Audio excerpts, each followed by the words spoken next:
నీకు ఎవరైనా ఎప్పుడైనా ముద్ర వేశారా?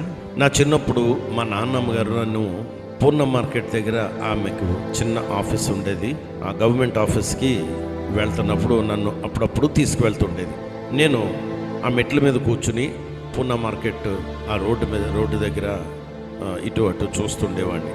ఇటు అటు పెద్ద పెద్ద ఆబోతులు, పెద్ద పెద్ద ఎద్దులు వెళ్తుండేవి.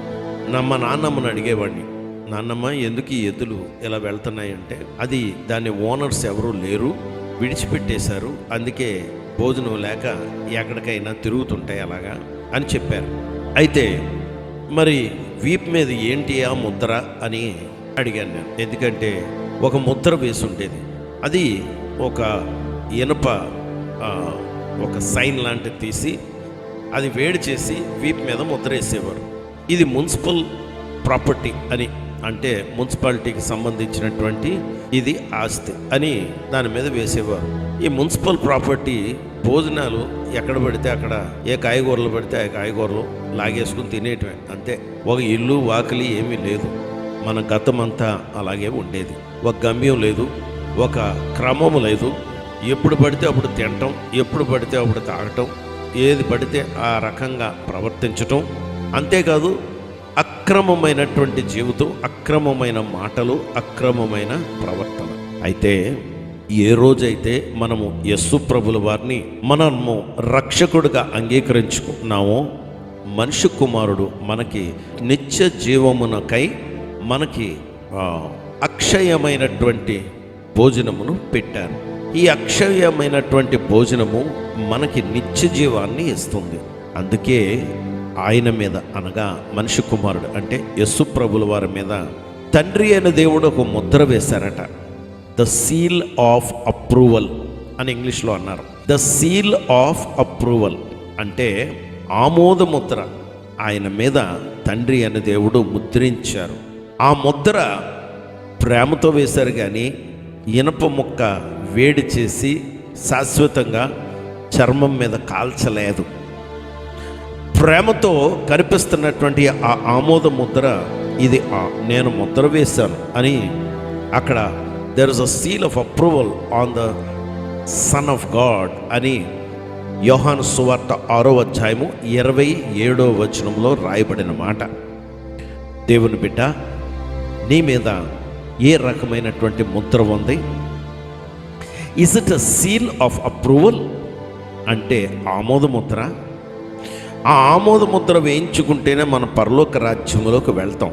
అందుకని ఏదో ఇనప ముక్క కాల్చి నీ చర్మం మీద కాల్చాలని కాదు, ఎర్రగా కాలుతున్నటువంటి ఆ ఇనప ముక్క నీ చర్మం మీద ముద్ర వేయాలని కాదు. కానీ యేసుక్రీస్తు వారి గాయాలు నీలో కనబడాలి. యేసుక్రీస్తు వారి రక్తం నీ మీద చిలకరింపబడాలి. పరలోకములోకి నువ్వు చేరుతున్నప్పుడు ఆ పరలోకముల దగ్గర గేట్లు ఉన్నాయి, పర్ల్ గేట్స్ అంటారు.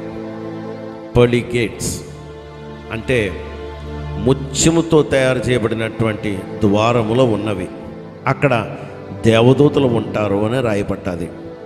దేవుని బిడ్డలారా, ఒక ఉపమానంలో పేతురు గారు ఉన్నట్లుగా రాయబడ్డది. వీరు పెద్దలు నీకు ఏ రకమైనటువంటి ముద్ర వేస్తారో చూస్తారు. ఈ ముద్ర ఆమోద ముద్ర అయితే పరలోకంలోకి చేరతావు, లేకపోతే నువ్వు పరలోకంలోకి చేరవు. చాలామంది చర్చలకు వెళ్తున్నవారు, క్రైస్తవులుగా చలామణి అయిపోతున్నవారు ఈ రోజుల్లో praise the lord, praise the lord, praise the lord అని అస్తమానం అంటుంటారు. వందనాలండి అంటారు, లేకపోతే క్రిస్టియన్ ఎలాగైతే పలకరిస్తారో ఆ పలకరింపులు అలవాటు చేసుకున్నారు. అంటే they go through the motion but there is no seal of approval upon them. వారికి ఆమోద ముద్ర లేదు. నీ మీద ఆమోద ముద్ర ఉందా? ఆమోద ముద్ర ఉంటే నువ్వు సాక్షిగా నిలవబడతావు. ఆ ఆమోద ముద్ర ఉంటే నువ్వు వాక్యం చదువుతావు తప్పకుండా. ఆమోద ముద్ర ఉంటే ప్రార్థన చేస్తావు తప్పకుండా. ఆమోద ముద్ర ఉంటే నువ్వు వాక్యాన్ని ధ్యానం చేస్తావు తప్పకుండా. ఆమోద ముద్ర ఉంటే నీ పర్సులో ఇండియన్ కరెన్సీ కాదు, హెవెన్లీ కరెన్సీ ఉంటుంది. అదేంటో తెలుసా? విశ్వాసం. నా దేవుడు చేస్తాడు, నా దేవుడు ఇస్తాడు. అంతేకాదు, ఇంకో కరెన్సీ ఏంటి తెలుసా? పరలోకంలో పనిచేసే కరెన్సీ యేసుక్రీస్తు వారి రక్తం. నీ దగ్గర ఉందా? ఏమో మరి ఆలోచించు. ఒకవేళ లేనట్లయితే అది ఎలా సంపాదించుకుందామో తెలుసా నీకు? క్షమాపణ అడిగి, ప్రభా నా జీవితాన్ని మార్చుకుంటున్నానని యేసు ప్రభు వారిని అడగాలి. Shall we ask him? అడుగుదామా? పరిశుద్ధుడా ప్రభా, నీకు వందనాలు, స్తోత్రాలు. ఇదిగో నాయనా, ఈ ఉదయం మమ్మల్ని క్షమించమని, మా ప్రవర్తన అక్రమమైనటువంటి ప్రవర్తన సత్ప్రవర్తనగా మార్చండి. చెడుతనమును తీసివేసి నీతిమంతులుగా తీర్చిదిద్దండి. మమ్మల్ని నీతిమంతులుగా మీరు మమ్మల్ని పరిగణించండి. యేసు ప్రభువారు మా రక్షకుడని, యేసు ప్రభువారు దగ్గర క్షమాపణ పొందినటువంటి వారమని ఆ ఆమోదముద్ర మేము పొందుకోవాలి. అందుకే మీ దగ్గరికి వచ్చాం. కనికరించండి, క్షమించండి, మమ్మల్ని ఆశీర్వదించండి. యేసు నామంలో ప్రార్థించి వేడుకొంచున్నాం తండ్రి. ఆమేన్.